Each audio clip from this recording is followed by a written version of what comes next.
South Carolina is only one of 17 states involved in a lawsuit that impacts students with disabilities. State House reporter Caroline Jaffa sat down with the Attorney General for the state, Alan Wilson, to ask why South Carolina got involved and what goes on next. It's an interview you'll see only on 7 News.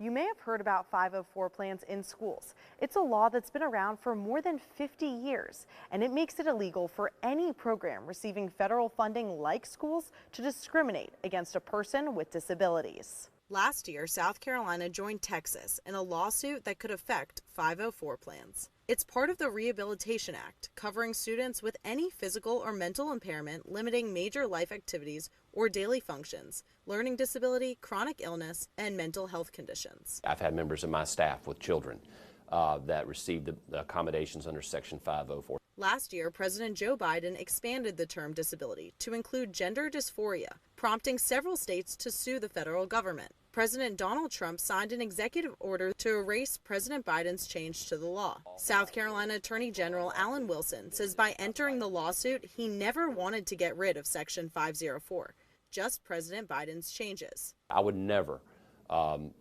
support anything that would jeopardize that. And to the families out there who were concerned or having any anxiety, rest assured that Section 504 will remain intact. But President of Able SC, Kimberly Tissett, says the Attorney General did not read the complaint fully before signing on. She says in one section of the complaint, it states that Section 504 would be declared unconstitutional. They were willing to sign on to this lawsuit and take a whole population down. Attorney General Wilson says the states involved in the lawsuit are communicating next steps. We don't like it when someone amends federal law through executive fiat and expands the scope of a disability to be something that the law specifically excluded when it was drafted in the early 1970s. But Tissett says the disability community needs the states to take action now and take South Carolina off the lawsuit. I encourage him to do that today.